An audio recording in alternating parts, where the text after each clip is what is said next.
할렐루야. 할렐루야. 인사하십시다. 잘 오셨습니다. 최고의 복된 자리에 오셨습니다. 최고의 은혜 자리에 오셨습니다. 오늘 우리 주님 함께 하실 줄로 굳게 믿으시기 바랍니다. 지금은 대강절입니다. 대강절이라는 말은 라틴어로 하면 어드벤투스라, 그래서 그 뜻이 뭔가 기다리는 것이다. 기다리는 것.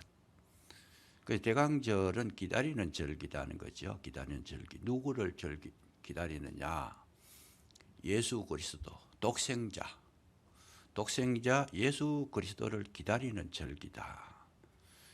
우리 주로 독생자라는 말을 많이 쓰게 되는데, 이 독생자란 말도 우리가 잘 이해를 하셔야 됩니다. 독생자란 말은 모노게네스라 해서, 모노라는 말은 독특하다, 특별하다, 유일하다 이런 뜻이고, 게네스란 말은 탄생했다. 그러니까 예수님께서 이 땅에 오셨을 때 독생자로 오신 것은 아주 유일한 독특한 모습으로 오셨다. 어디에? 처녀의 몸, 마리아의 몸을 빌어서 이 땅에 오신 것이다. 그래, 이런 예는 인류 역사상 전에도 없었고 후에도 없었던, 오직 예수님 한 분만이 독특한 방법으로 우리에게 오신 것이다. 그래서 그 독특하게 오신 예수님은 왜 그렇게 오셨는가? 하나님의 약속에 의해서 그렇게 오셨고, 또 예수님은 이 세상을 구원하시는데 독특한 방법으로 구원하시는데, 그건 뭐냐? 십자가로. 인류에 이런 것도 없었습니다. 그래서 예수님이 하시는 일은 오심에서부터 이 세상에 떠나시기까지 모든 것이 특별한 방법으로 세상을 구원하셨다는 거죠. 인류를 구원하셨다. 이것은 하나님의 지혜에서 나온 것이라는 거죠. 사람의 연구, 노력, 이렇게 사람이 힘을 써서 알아진 것이 아니고 하나님의 지혜에서 나온 것이다 하는 것을 우리가 알 수가 있습니다. 그래서 예수님은 이 땅에 우리가 오라고 해서 오신 것이 아니다는 거예요. 그럼 뭐냐? 하나님께서 우리를 찾아오신 것이다. 그래서 우리가 하나님을 찾아가는 것이 아니고 하나님께서 우리에게 찾아오신 것이다 하는 거죠. 여기에 비밀이 담겨 있어요. 굉장히 큰 비밀이 담겨 있는데, 그럼 우리가 해야 될 일은 뭘까? 우리가 해야 될 일, 하나님이 찾아오셨는데 우리가 해야 될 일은 기다리는 겁니다. 그냥 기다리면 주님이 찾아오셔서 내게 은혜 주시고 생명 주시고 믿음 주시고 우리의 갈 길을 인도해 주셔서 영생으로 이끌어 가시는데, 우리가 할 일은 아무것도 없습니다. 그냥 기다리는 것이다. 이것이 참 중요한 것이죠. 기다린다. 그래서 로마서를 쓸 때 사도 바울은 너희들이 주님을 만나기 위해서 네 마음에 누가 하늘에 올라가겠느냐 하지 말아라. 하늘에 올라가려고 힘쓰지 말아라. 그 말이에요. 애쓰지 말아라. 왜? 주님은 우리가 올라갈 수도 없을 뿐만 아니라 올라간다고 오시는 분도 아니다. 누가 무저갱에 내려가겠느냐 하지 말라. 지옥에까지 내려가서 예수님을 만나려고 그런 노력도 하지 말아라. 그럼 뭐예요? 너희들은 가만히 있어라 그 말이죠. 가만히 있어라. 그러면 때가 되면 주님께서 찾아오셔서 내게 은혜도 주시고 내게 생명도 주시고 내게 말씀도 주셔서 정말 하나님께서 하시고자 하는 그 구원을 온전하게 이루어 가시는 것이다 하는 거. 성경은 이걸 정확하게 말씀해 주셨는데도 우리는 지금 뭘 하고 있어요? 기다리지를 못하고 있습니다. 아이러니하게도 우리는 뭔가 계속적으로 뭔가 찾으려고 해요. 뭔가 얻으려고 하고 열심으로 뭔가 행하려고 하는 데에 실질적으로 열심으로 일을 했지만은, 그런데 정작 만나야 될 주님을 만나지 못하고 그 열심은 자기 열심이 돼서 자기 의가 돼서 오히려 주님을 만나지 못하고 주님께 책망 듣는, 예를 들면 유대인들, 바리새인들, 서기관들, 제사장들, 이런 사람들은 찾으려고 하나님의 뜻대로 그렇게 살아간다고 열심히 노력했지만은 정작 그들을 찾아오신 예수님을 못 만났어요. 얼마나 불행한 일이에요. 그래서 오늘날도 우리가 이 신앙생활 한다는 거를 이 초점을 못 잡으니까 굉장히 주님을 잘 믿는 것 같고 열심히 믿는 것 같고 노력하고 대단히 뛰어나는 것 같던데도 불구하고 그 속에 누가 없어요? 생명이 없어요. 왜? 주님을 못 만났으니까. 그러니까 이게 지금 이 설교 말씀을 들어야 될 이유, 그리고 목회자가 이 말씀을 해석해야 될 이유가 여기에 있는 거예요. 무조건 한다고 되는 게 아니라는 거죠. 우리가 어디를 가는데도 뭘 해요? 길을 따라서 가야 되지 아무 때나 열심히 간다고 되는 게 아니고 목적지가 있어야 되고 내가 가야 될 방향을 정해놓고 가야 비로소 그 자기가 원하는 장소에 이룰 수 있고 소기의 목적을 달성할 수 있는 것이지, 무조건 막 열심히 내가지고 노력한다고 되는 게 아니다는 거죠. 서울 갈 사람이 부산 가는 열차를 타고 아무리 열심히 달려 속력을 그냥 150km, 200km, 300km, 500km 나와서 달려도 그거는 가면 달리면 달릴수록 열심히 내면 낼수록 서울하고는 더 멀어지는 거죠. 그런데 이런 삶을 살면서도 문제는 뭐냐? 자기는 잘하고 있다라고 생각하고 있는 거예요. 난 제대로 하고 있다. 그러니까 제대로 하고 있는 것 같은데 뭐가 없어요? 그 마음속에는 기쁨도 없고 축복도 없고 생명도 없고 은혜도 없는 거예요. 그래서 그 얼굴을 보면 늘 죽을 상이에요. 그냥 어두워요. 그림자가 지어있어요. 주님은 우리에게 기쁨으로 오시고 평강으로 오시고 은혜로 오시는데 그분을 만나면 우리 삶의 모든 모습이 밝아져야 될 텐데 점점 더 어두워지고 있어요. 왜요? 빛하고 너무 거리가 자꾸 멀리 떨어져 가고 있으니까. 얼마나 큰 불행인지 모르겠어요. 그래서 이런 것을 이제 알려주는 자가 누구냐? 성경인데 성경을 읽어도 모르니까 어떻게 해야 돼요? 이 성경을 아는 자, 연구해서 그것을 밝히 아는 자의 그 설교나 어떤 전하는 말씀을 들어야 된다는 거죠. 그런데 불행하게도 듣지도 않으려고 해요. 그냥.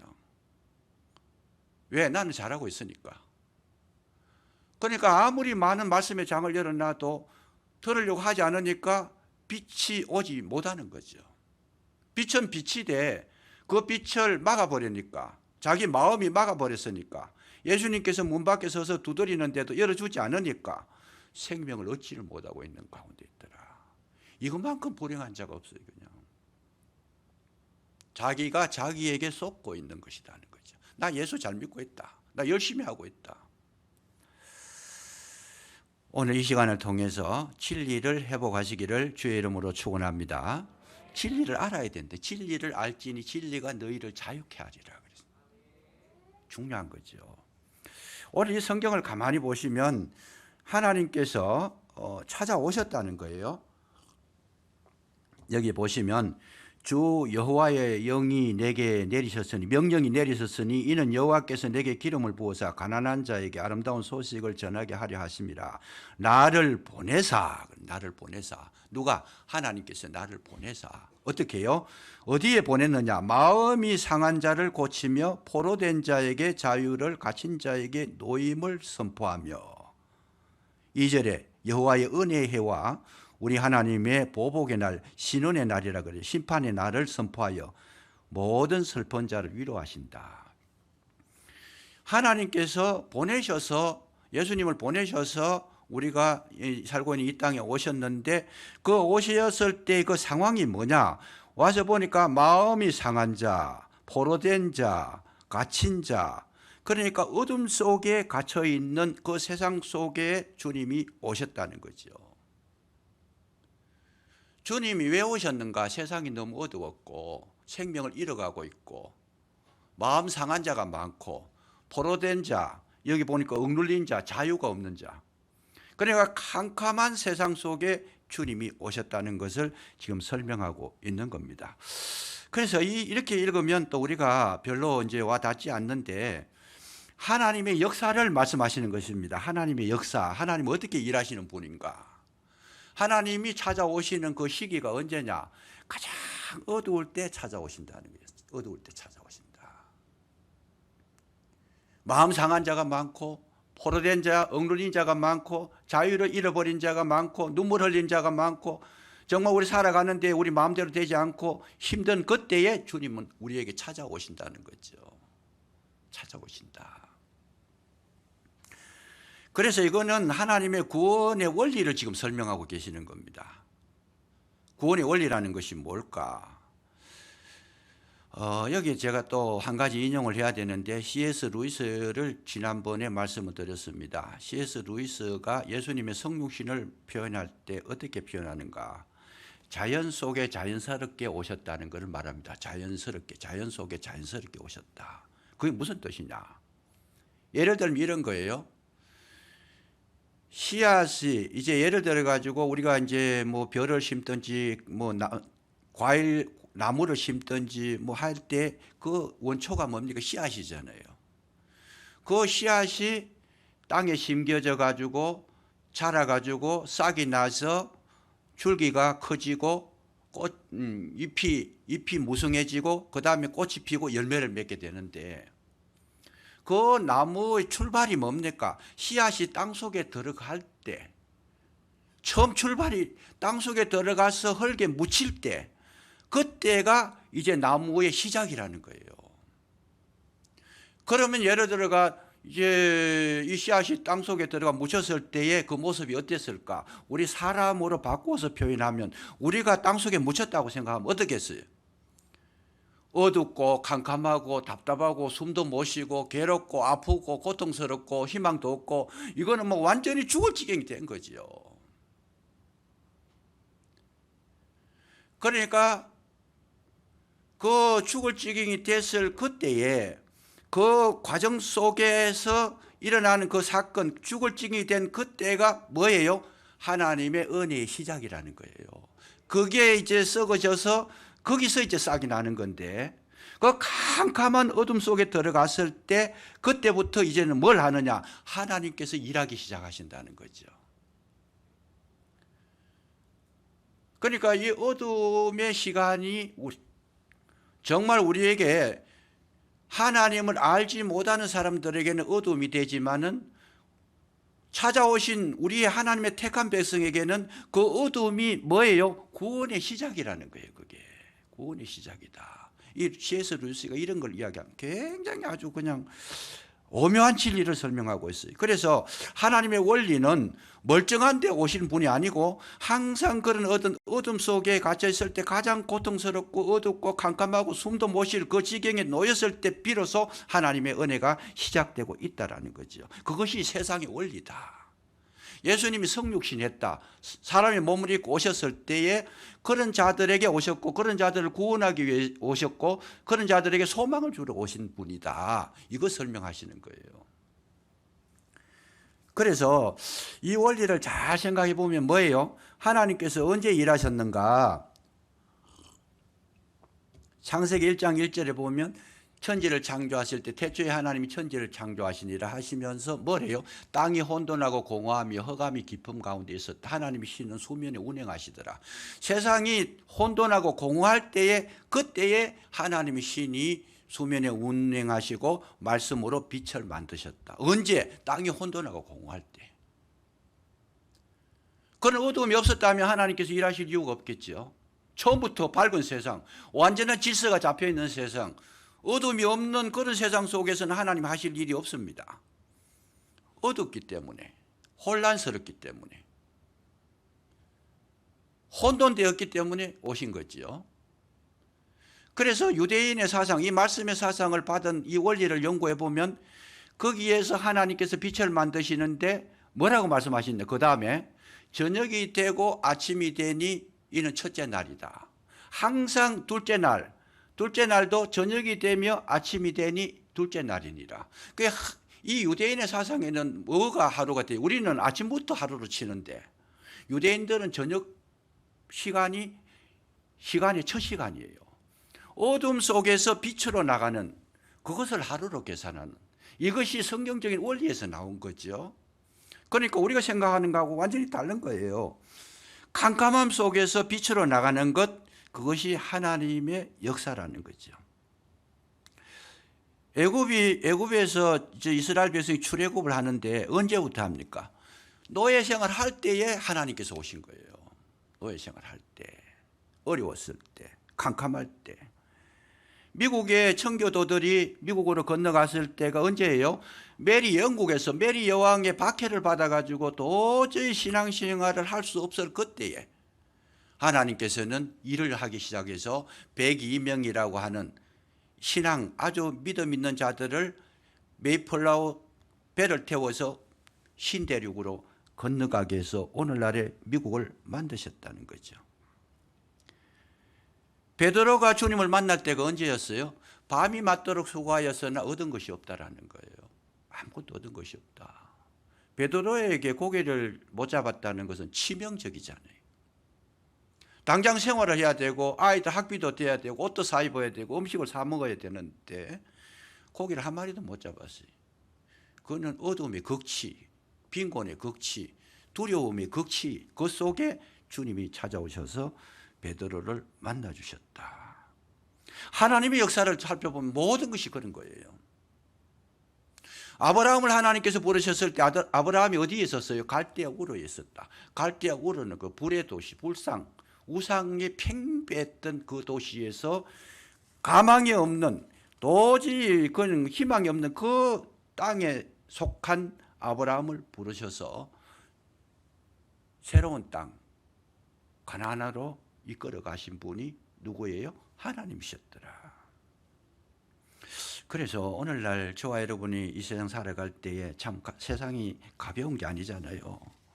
다 힘들고 어려워요. 그냥 지금 오히려 지금 코로나 때문에 얼마나 더 힘들어요. 장사도 잘 안 되고 또 생활하는 것도 어렵고 경제적인 문제뿐만 아니고 모든 것이 다 힘든 시기인데, 그런데 가만히 생각해 보세요. 이 코로나가 왔을 때에 하나님 어떻게 하실까? 내가 지금 도저히 생활할 수 없을 만큼 힘들고 어려운 시기인데 이럴 때 하나님은 뭘 하고 계실까? 그럼 내가 몸이 아파가 지금 움직일 수도 없는 어려움 속에 빠져 있는데 이럴 때에 하나님은 나에게 어떤 일을 해 주실까? 그게 뭡니까? 그때가 곧 주님이 오시고 만나 주시는 시간인 줄로 믿으시기 바랍니다. 잘 보셔야 돼요. 우리가 어려운 것이 아니에요. 어려운 것이 아니고 주님을 보지 못하고 주님을 붙잡지 못하고 주님의 말씀을 깨닫지 못하고 성령의 인도하심을 못 받았다는 것이 어려운 거지, 생활 자체가 어려운 것이 아니다는 거예요. 그때가 곧 뭐예요? 지금은 은혜 받을 만한 때요, 구원의 날이로다. 그때가 곧 하나님을 만날 만한 그 시간이고 거기에 진정으로 생명을 공급받는 복된 시간인 줄로 믿으시기 바랍니다. 우리가 예수를 믿는다는 거 이런 눈을 뜨는 거예요. 이런 눈을 뜨는 거예요. 내가 지금 아무것도 할 수 없다, 그냥 정말 희망이 없다 하는 그 시간에 정말 절망한다는 것은 세상 사람들이 하는 거고, 주님을 믿고 정말 마음에 영접한 저와 여러분들의 삶 속에는 이때가 곧 어떤 때예요? 주님을 만나서 정말 주님을 알고 생명을 공급받을 때라고 하는 사실, 이걸 성경은 우리에게 정확하게 표현해 주고 있는 것이 성경의 원리라는 것이죠. 정말 중요합니다. 왜 중요하냐? 주님을 만나게 되면 모든 문제가 이미 문제가 되지 않고 있다라는 거예요. 문제가 되지 않고 있다. 제가 자주 말씀드렸지만은 그 사마리아의 수가성 여인, 정말 인생으로 완전히 실패한 여인이에요. 남편 5을 만났고 6번째 살고 있는 이 남편도 자기 남편이 아니에요. 인생으로 봐서는 완전 절망적인 그 순간 그 여인이 살아난 것은 누구예요? 예수님의 말씀을 듣고, 너희가 너 자신이 우물에서 뜨는 물 그걸 먹으면 또 목마르다. 그거는 물 먹고 나면 또 목마른데 내가 주는 물을 먹는 자는 영원히 목마르지 아니하리라. 그러니까 이 여인이 주님의 말씀을 듣고 주님을 마시고 나니까 뭐가 생겼어요? 용기가 생기고 기쁨이 생기고 새로운 힘이 생기고 그리고 지금까지 부끄러워서 밖에 나오지도 못했던 그가 동네를 뛰쳐 들어간 거죠. 왜요? 예수님을 만났다는 거예요. 그렇다고 해서 수가성 여인에게 지금 굉장하게 축복이 돼가지고 막 그냥 경제적으로 좋은 집을 얻고 돈을 많이 벌고 이런 이야기 하나도 없어요. 오직 변한 거 있다라면 그가 예수님을 만났다는 그거 하나밖에 없어요. 환경은 안 바뀌었어요. 그 말은 뭐겠어요? 예수님이 곧 나의 생명이고 나의 기쁨이고 나의 힘이고 나의 능력이고 나의 요새가 되시고 구원의 뿔이 되시고 승리자가 되는 줄로 믿으시기 바랍니다. 인생의 변화는 어디서 나와요? 주님을 만난 그때부터 나오는 거예요. 환경이 바뀌었다고 그것이 아니에요. 아무리 환경이 바뀌어서 좋은 거 돈벌이가 잘 되고 내가 은행에 저축을 수억씩 해놨다고 그거 인생 바꿔주는 게 아니에요.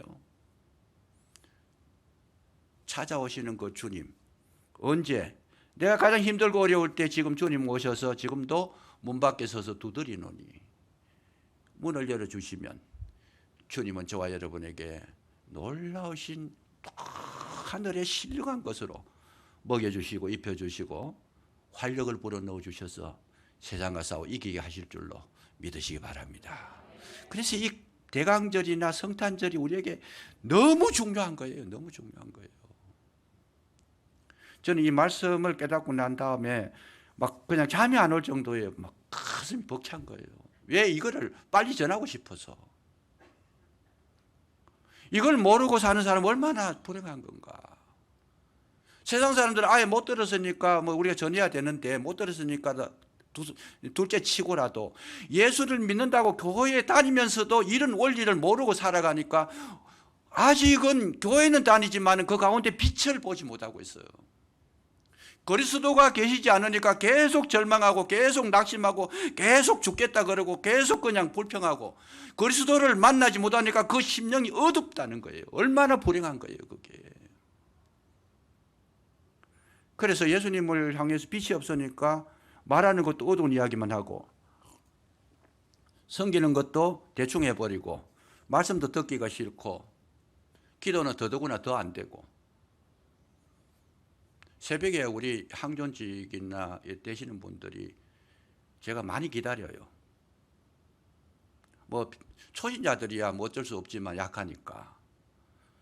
그래서 새벽에 강단에 서면요 가슴이 탁 막히는 경우가 있어요. 그냥 기도가 나와요. 하나님이여 긍휼히 여기사 그 속에 빛을 비춰주옵소서. 자동적으로 기도가 나와요. 그냥 너무 안타까운 거죠. 왜? 빛을 못 보니까 못하는 거예요. 지금 어둠을 이기지 못하고 있다는 거예요. 어둠을 이기지 못하고 있다는 거예요.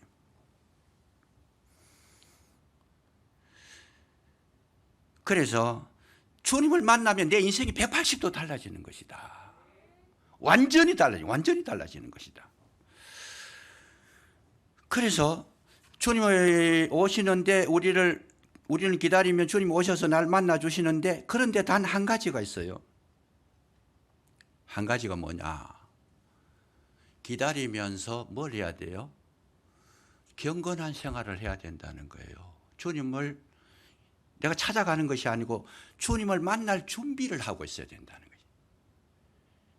마태복음 25장에 보면 10처녀가 있잖아요. 슬기로운 5처녀, 미련한 5처녀. 슬기로운 5처녀는 기름덩불에 기름을 준비하고 있었고 미련한 5처녀는 뭐예요? 기름 떨어졌다. 바닥이 났다. 주님이 오시는데 불을 못 켜니까 못 나갔더라는 거죠. 그러면 우리는 뭘 해야 돼요? 기름덩불에 기름을 준비하고 있어야 된다는 거예요. 준비하고 있어야 된다. 예수님 오실 때에 제일 먼저 예수님을 만난 자가 누구냐? 베들레헴 근교에서 양을 치는 목자들이었어요. 동방박사가 아니에요. 동방박사는 목자들이 만나고 난 다음에 동방박사는 그 뒤에 진짜 예수님께서 구유에 누우신 그 장면을 목격한 자들은 목자들이었어요. 최고의 축복을 받은 거예요. 왜? 하나님께서 직접 이 땅에 오셨는데 사람의 몸을 입고 오셨는데 그 오신 예수님을 처음 만난 자가 얼마나 복된 자겠어요. 그게 이름 보고 아무나 가지는 게 아니에요. 얼마나 복된 자겠어요. 우리는 동방박사 다음 주에 제가 또 설교를 하겠습니다. 동방박사는 차후에 만났어요. 예수님께서 구유에 계시다가 다른 곳으로 이전하고 난 다음에 만나셨네요. 어쨌든 그건 나중 이야기고, 목자들이 예수님을 만나는 그 영광, 그 영광을 경험하게 될 때 하늘에 천사가 와가지고 오늘날 다윗의 동네에 예수가 날 텐데, 그러면서 성령께서 이 밤에 한밤중에 양을 치는 목자들에게 그 사실을 가르쳐 주신 거예요. 그런데 왜 그랬을까? 아니, 예수님을 만나는 그 큰 영광을 왜 목자들이 그런 혜택을 입게 됐을까? 이게 이제 우리가 풀어내야 될 숙제라는 거예요. 그게 뭘까? 그 목자들은요, 그냥 목자가 아닙니다. 그 다윗의 동네라 그랬어요. 그 동네가 다윗도 목자였는데, 그 목자들은 레갑의 후손이라 그래서 사람 취급을 못 받았어요. 그 당시는. 왜 그랬느냐? 느헤미야가 포로 생활에서 돌아오게 될 때에 이스라엘 예루살렘에 돌아와 가지고 무너진 성벽을 다시 건축을 하고 문을 수리를 하는데 12문이 있어요. 예루살렘 성전에는 가면 12문이 있는데, 근데 이 목자들이 사는 그 지경은 어떤 문이냐? 분문이라 그래서 분문. 이걸 잘 들으셔야 돼요. 분문이라 그러는데 그 분문은 뭐 하는 곳이냐? 분뇨. 다시 말하면 사람의 배설물을 그 문으로, 예루살렘 성 안에 있는 모든 배설물을 거리로 다 버리는 거예요. 그것뿐만 아니고 사람이 이 세상을 떠나면 시체가 그쪽으로 나가는 거예요. 12문 가운데 다른 곳으로 나가면 안 돼. 그쪽으로 나가는 거예요. 예루살렘 성에 살던 사람들이 생활 오수, 쓰레기, 그런 쓰레기들이 어디로 나가요? 거리 다 나가는 거예요. 그것뿐만 아니에요. 그 문을 통해서 문둥병이 걸리면 전부 다 그 문을 통해서 나가는 거예요. 그러니까 이 분문이라는 곳은 정말 그냥 흉악한 곳이고 더러운 곳이고 냄새나는 곳이고 정말 그냥 사람이 살 곳이 못 되는 곳이다. 문둥병자들은 예루살렘 성에 못 사니까 거리 쫓겨나가는 거죠. 거기에서 이 목자들이 생활했다. 이 목자들이 얼마나 무시를 당했는지, 그 당에 죄를 지으면 법정에서 정의인으로 서야 되는데 이 목자들이 하는 정의는 인정도 안 돼요. 그래서 인간 이하로 취급한 거죠. 그냥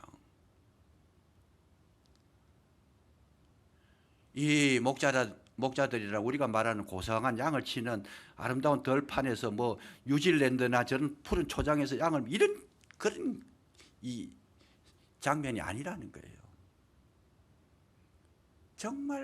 정말 쓸모없는, 사람 대접을 못 받는. 그런데도 불구하고 그의 선조가 누구냐? 레갑 족속인데, 곧 이 족속은 누구예요? 베드로의 장인 이드로가 속한 족속입니다. 그런데 이스라엘이 굉장히 타락했을 때, 예레미야 35장 1절 이하에 보면 이스라엘 백성이 굉장히 정말 타락했을 때 이 레갑 족속의 그 요나답은 후손들에게 명령을 합니다. 너희들은 절대로, 이스라엘 백성들은 막 우상숭배도 하고 모든 범죄를 저지르는 가운데에 이 요나답이라고 하는 이 그러니까 선조가 하는 말이, 너희들은 다시는 포도나무도 이 땅에 심지 말고 집도 짓지 말고 파종도 하지 말고 그것을 먹지도 말고 마시지도 말고 재배도 하지 말아라. 다시 말하면 정결한 삶을 살아라는 거예요. 정결한 삶을 살아라. 술 취하거나 방탕하거나 우상숭배하거나 이런 거 하지 말아라. 그래서 선조가 그것을 가르쳐 주셨을 때 이 후손들이 미련하리만큼 그 말씀을 지킨 거예요. 그렇게 멸시천대 박대를 받으면서도, 그렇게 힘들면서도 철저하게 조상이 말씀해 주신 하나님을 섬길 때에 이 어설프게 그냥 대충 그냥 아무렇게나 이스라엘 백성이 했던 것처럼 그렇게 하지 말아라는 부탁을 받고 이 미련하리만큼 그걸 지켰다는 거예요. 그걸 지켰다. 사람 대접도 못 받으면서 저들은 그래도 한부대로 술 취해가지고 흥청망청거리지도 않고 세상의 즐거움을 찾지도 않고 포도원을 재배하지 말라, 이 말은 세상의 오락과 이 그런 어떤 향락에 육체의 정욕에 빠지지 마라, 그런 말이에요. 인간 대접도 못 받으면서 그거를 철저하게 지켰던 이 목자들, 조상들의 그 말을 듣고 지금 형편이 너무 어렵지만 그래도 한 줄기의 그 신앙을 가지고 그 쓰레기 같은 동네에 살면서도 전혀 그 개치 아니하고 그 믿음을 지켰던 저들, 하나님께서 예수 그리스도를 이 땅에 보내주실 때에 누구가 보게 할 거냐, 누구를 제일 먼저 보게 할 거냐, 하나님께서 목자들에게 그 특권을 주신 줄로 믿으시기 바랍니다. 중요한 거예요. 너무 중요한 거예요. 이 성경을 찾아 연구해 보면 그거를 850년 동안 한 거예요. 그 민족들이. 오늘 당장 내게 뭐가 나타나지 않는다고 해가지고 내 마음대로 사는 게 아니라는 거예요. 정말 하나님의 약속을 부여잡고 믿음으로 살겠습니다. 경건하게 살겠습니다. 정말 기도하겠습니다. 정말 하나님을 사랑하며 정말 주님의 약속을 기다리겠습니다. 이런 자들이 하나님의 은혜를 잊게 될 줄로 믿으시기 바랍니다. 하루아침에 이루어진 건 아니에요. 찾으러 간 것도 아니에요. 그냥 기다리면서 지킨 거예요. 예루살렘 성 안에서도 예수님을 만난 자가 있습니다. 누구예요? 안나라고 하는 여인이 있습니다. 결혼한 지 7년 만에 이혼하고 그리고 84년 동안 성전에서 기도하며 경건한 생활을 했어요. 그 여인이 바랬던 것은 정말 하나님의 약속을 부여잡고 예수 그리스도를 보기 위한 것이다. 거기에 또 한 사람이 있어요. 시몬이라고 하는 사람. 이 사람은 정말 하나님의 위로를 기다리는 자라 그랬어요. 내가 예수님을 만나보지 못하고 죽기가 싫다 그 말이죠.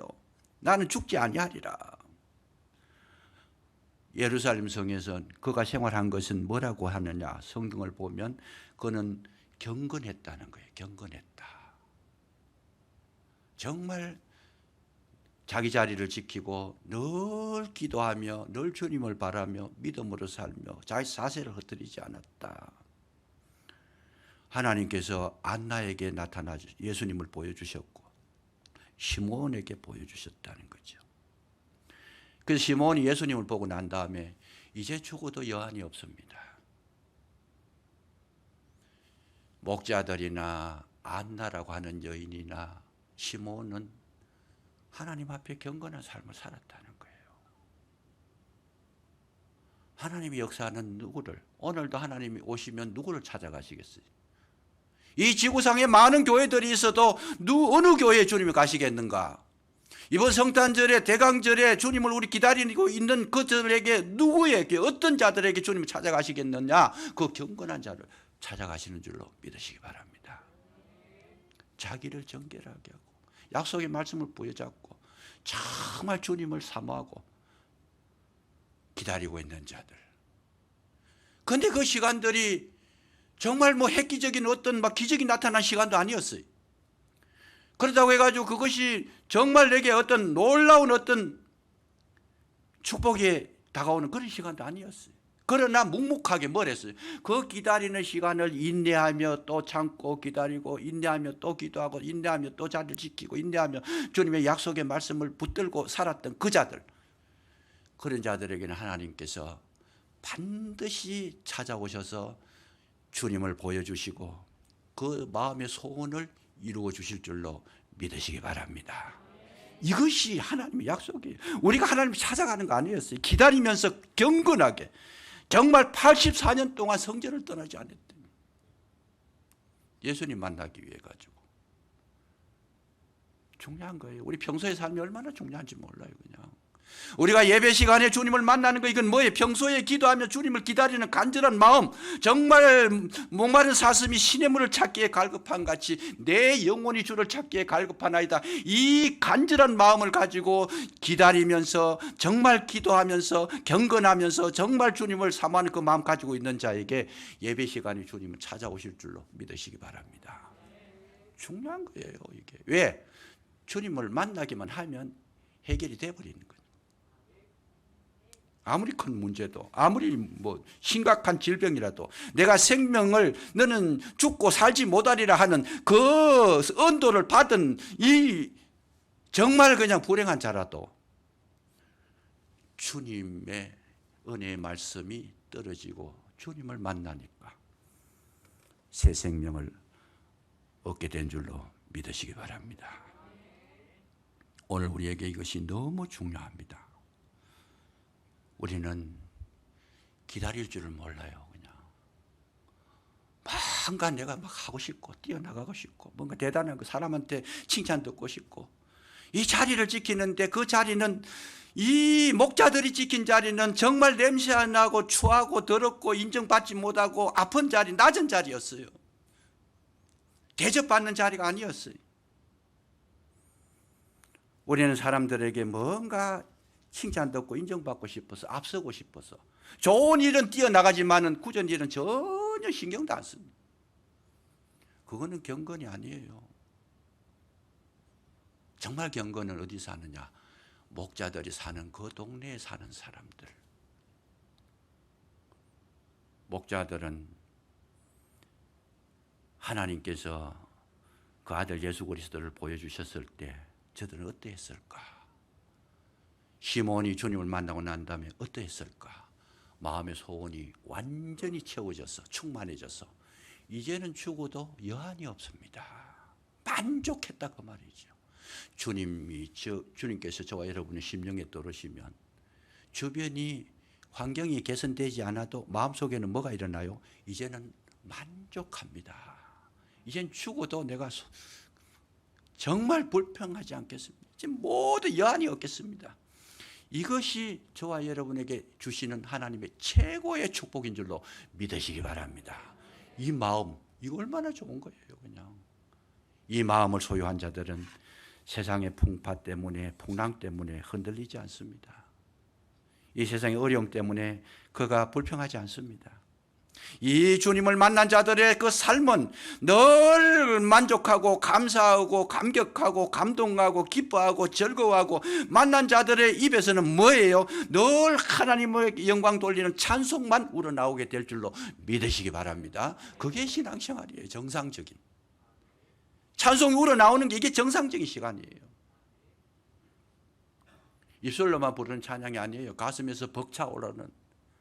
그거 하기 위해서 우리 찬양단들은 뭐 해야 돼요? 기도로 준비하셔야 돼요. 입술로만 부르는 찬양이 아니에요. 정말 감동이 돼서 그 찬양 한 소절 한 젖을 부를 때마다 정말 그냥 속에서 치받쳐 올려오는 이 내공이 있어야, 감동이 있어야 돼요. 목사가 설교를 할 때 그 감동을 하는 거예요. 그냥 말씀의 은혜를 받아서 그 말씀의 능력을 힘입어서 감동에 북받쳐서 하는, 거기에 생명이 있는 줄로 믿으시기 바랍니다. 저와 여러분 삶은 이렇게 되기를 주님은 원하고 계시더라는 거예요. 이번 성탄절을 지나면서 정말 저와 여러분이 이런 아름다운 모습을 회복하시고 이 땅에 사는 날 동안에 항상 기뻐하시고 범사에 감사하시고 정말 쉬지 않고 기도하는 저와 여러분의 삶이 되시기를 주의 이름으로 축원합니다. 기도하겠습니다. 감사합니다. 힘들고 어렵고 암울하고 고통스럽지만은 주님을 바라볼 수 있는 믿음을 더하여 주셨사오니 진심으로 감사를 드립니다. 상한 마음입니다. 포로된 자입니다. 갇힌 자입니다. 우리는 참으로 어두운 속에 살고 있지만은 빛 대신 주님을 기다리는 마음으로 오늘도 나왔사오니 임재하여 주시옵소서. 우리의 심령의 은혜를 베풀어 주셔서 빛 가운데 살아가게 하시고 새 능력을 소유하게 하셔서 참으로 하나님을 찬양하는 우리 아름다운 남은 삶이 되게 해주시기를 간절히 기도하고 원하오니 함께하여 주시옵소서. 이번 성탄절에 주님을 만나는 거룩한 역사가 있도록 은혜를 베푸사 우리 모두가 복된 자로 살아갈 수 있도록 인도해 주시옵소서. 예수님 이름으로 감사기도 드리옵나이다. 아멘.